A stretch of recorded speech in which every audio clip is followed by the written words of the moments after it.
Hey y'all, welcome back. So this is my new favorite keto pizza, and it's a zucchini crust, and these always intimidated me, but it's pretty easy once you do it. I'm starting with 3 zucchini here, and I'm just chopping them and getting them ready to shred. And here's my lovely cheese grater. We have 2 cheese graters, and Jake has broken the handles off of both of them by accident, so we'll just look past that. But I find this is the easiest way if you have a food processor. I do, but I like doing this better because less cleanup. And I'm going to shred about 4 cups, and I ended up only having to use about 2.5 of the zucchini. So now I'm taking a microwave safe bowl and putting the shredded zucchini in a strainer, put it on top, and I add some salt into it to help draw out some of the moisture. The main thing about this recipe is you want to get as much of the water out of the zucchini as you can before you put it in the oven as a pizza crust. So I'm just mixing the salt all around so all the zucchini gets to join the party. And after that, I'm going to pop this whole thing with the bowl and the strainer into the microwave for about 5 minutes. After it comes out of the microwave, I'll take a porous cloth. I know a lot of people use cheesecloth. This is actually a burp rag that the baby has never used, and it worked great. It doesn't have to be anything specific, just a porous cloth to help squeeze the moisture out.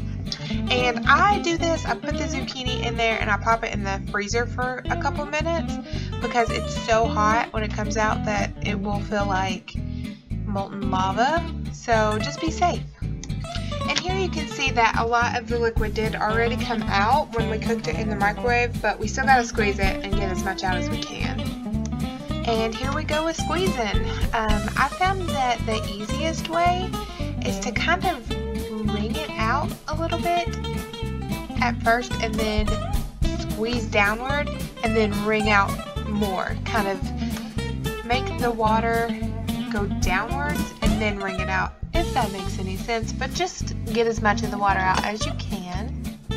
And all of that zucchini turns into basically nothing once you wring it out. It's kind of like spinach. When you cook it down, you are left with like 4 leaves.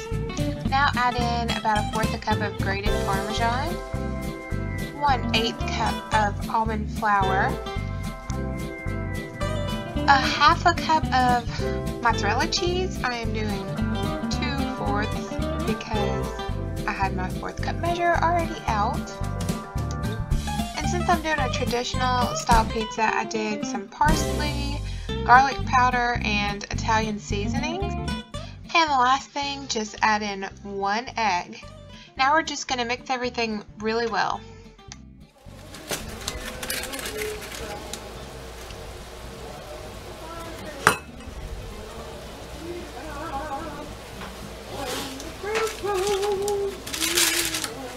I'm going to put that in my video. I'm going to put you singing in my video. And I did line my pan with parchment paper. It is extremely necessary. It will stick to your pan if you don't. I even sprayed it with some spray before I put the crust in there because it is so sticky if you don't.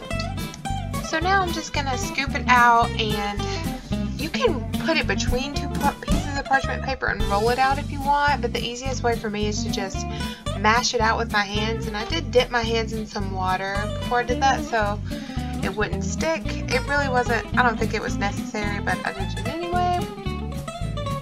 And this is, you can make it a thicker crust if you want, but for us, I make it a very thin crust so we can have more pieces, and I just like it that way.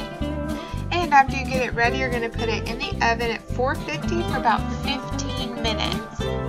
And I know you're probably looking at this thinking, girl, that's burnt, but we like it this way. I made it the first time and the crust was really brown, so we decided this time, that I should put it in longer. So I put mine in for about 20 minutes, and the kind of crispy, not burnt, but brown parts have so much flavor. It's delicious. If you like that sort of flavor, I would really suggest going for the full 20 minutes rather than 15. And of course I'm using my beloved Rouse sauce. And topping it with some mozzarella, some pepperoni, some hot Italian sausage I browned up, a little bit of onion and a little more cheese, and then I'm going to pop it right back in the oven for a few minutes. This is the wonderful product.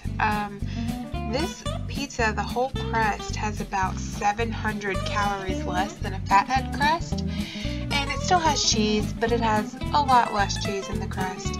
I love it. It can be a little flimsy when it's hot, but when it cools down a little bit, it firms up. We love it. It's our new favorite. So thank y'all so much for watching. I'll see y'all next time.